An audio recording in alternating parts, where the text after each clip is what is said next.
안녕하세요. 오늘은 창세기 4장에 나오는 가인과 아벨의 제사를 통해서 진실한 삶이 진정한 예배입니다. 이런 말씀을 가지고 함께 은혜를 나누죠.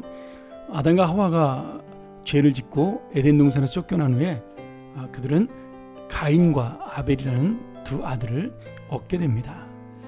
우리가 창세기만을 보면 가인의 제사는 받지 않고 아벨의 제사만 받으신 이유에 대해서 정확히 알 수가 없습니다. 다만 이 말씀을 히브리서 11장 4절에 믿음으로 아벨은 가인보다 더 나은 제사를 하나님께 드림으로 의로운 자라 하시는 증거를 얻었으니, 이 말씀으로 우리가 추정해 볼 수가 있는데요.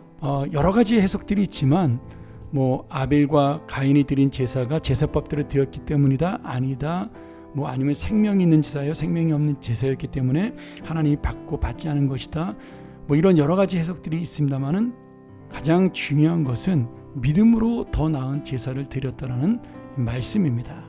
그리고 바로 이 믿음이 아벨은 의로운 자고 가인은 악인이라고 부르는 증거가 되었습니다. 단순히 한 번 제사를 잘못 지냈다고 악인이라고 부르신 것이 아니죠. 예배 한 번 소홀히 했다고 해서 우리가 벌을 받는 것이 아닙니다. 만약 그렇다면 우리 모두는 여기 앉아있지 못하고 벌써 어디론가 쫓겨난 사람이 되지 않겠습니까?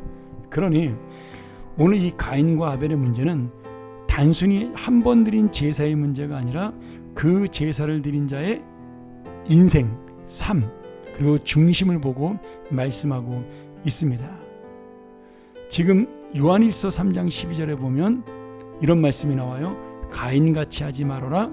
저는 악한 자에게 속하여 그 아우를 죽였다. 자기의 행위는 악하고 그 아우의 아벨의 행위는 의롭다, 이렇게 나오고요.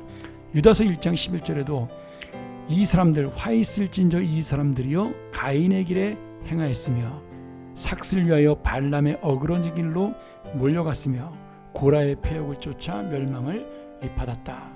즉 가인이 살아온 길을 악한 길이라고, 망하는 길이라고 말씀하고 있습니다.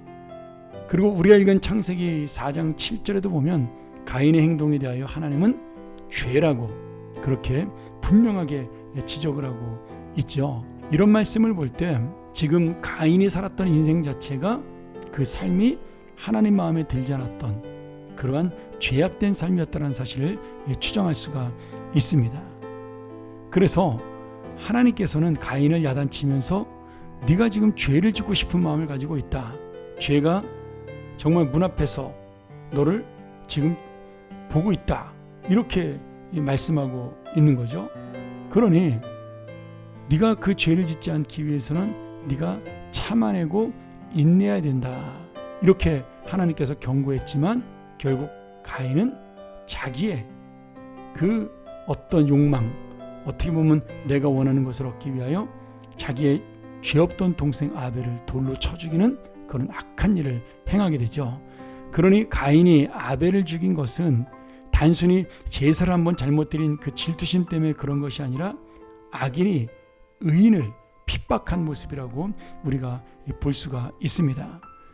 이런 의미로 마태복음 23장 35절에 보면 바리새인들을 책망하면서 그들을 이렇게 비유해요. 그러므로 의인 아벨의 피로부터 성전과 제단 사이에서 너희가 죽인 바라게의 아들 사가랴의 피까지 땅이 흘린 의로운 피가 다 너희에게 돌아가리라. 결국 아벨을 의로운 순교자로 평가하고 있다는 거죠. 오늘 여러분, 이 말씀이 누구에게 주시는 말씀인지 기억해야 됩니다. 지금 이스라엘 백성이 가나안 땅에 들어와서 또는 광야에서 처음으로 제사를 드리면서 그 제사법을 레위기서 그리고 민수기서, 신명기에서 가르칩니다. 그런데 그들이 드리는 제사의 가장 중요한 것은 무엇이에요? 제물이 아니라 드리는 자의 믿음과 진실한 마음, 그리고 하나님께 드리는 삶이 예배가 되어야 된다. 이것을 강조하기 위해서 지금 하나님께서 받지 않으시는 아벨의 제사에 대한 이야기를 교훈하고 있는 겁니다. 오늘 여러분, 이 말씀을 통해서 우리가 다시 한번 깨달아야 될 것이 무엇일까요? 정말 하나님을 생각하는 인생, 하나님의 뜻대로 살려고 몸부림치는 인생, 그런 인생이 드리는 제사, 그런 인생이 드리는 예배를 하나님은 기뻐하신다라는 거예요. 여러분, 하나님께서는요, 우리가 제사를 드리지 않아도, 헌금 드리지 않아도 아무 문제가 없는 분입니다. 그런데 하나님은 우리와의 관계를 유지하기 위해서, 하나님 아버지의 모습을 계속해서 우리에게 보여주기 위해서 예배를 드리라고 말씀하고 있고, 봉사라고 말씀하고 있고, 우리에게 헌금을 하라고 말씀하고 있는 겁니다. 하나님이 필요해서가 아니라 우리가 하나님이 필요하기 때문에 그 하나님과의 관계를 유지하기 위한 매개체로 사용하는 것이 바로 예배요 봉사의 헌신입니다. 그러니 여러분, 오늘 이 말씀을 통해 우리 깨달을 것이 무엇이에요?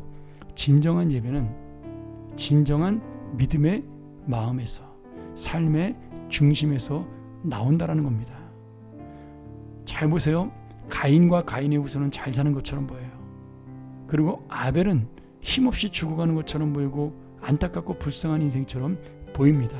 그런데 지금 하나님께서는 아벨을 영원히 살아있는 의와 복음의 증거로 삼으시고, 가인은 멸망할 자의 표본으로 삼으셨습니다. 누가 더 행복한 삶이요, 누가 더 영광스러운 이 삶일까요? 우리가 다시 한번 이 말씀을 기억하면서 나는 오늘 하루를 주님 앞에 드리는 거룩한 삶, 그리고 믿음의 삶을 살고 있는가? 아벨처럼 한 번의 제사가 아니라 날마다의 삶을 주님 앞에 드리고 있는가? 다시 한번 마음속에 다짐하면서 내가 아벨처럼 사는 자, 아벨처럼 예배하는 자, 아벨처럼 하나님을 공경하는 자 될 수 있도록 인도하여 주옵소서. 우리 함께 마음에 결단하는 시간 되기를 주의 이름으로 축원합니다. 함께 기도하죠. 은혜로우신 아버지 하나님, 오늘 가인은 악한 자요, 아벨은 의인이 된 것을 기억하면서 우리가 오늘 하루하루의 삶 속에서 하나님과 동행하는 삶을 드리고, 그 삶이 참된 제물이 되어 우리의 삶의 향기가 하나님께 올라가는 그런 믿음의 인생 될 수 있도록 인도하여 주옵소서. 주님, 이 땅에서 잘 사는 가인과 그들의 후손을 부러워하지 아니하고 끝까지 하나님의 기억에 남는 아벨과 그의 믿음을 기억하고 우리 마음속에 담아두는 놀라운 믿음의 사람 될 수 있도록 함께하여 주옵소서. 예수님의 이름으로 간절히 기도합나이다. 아멘.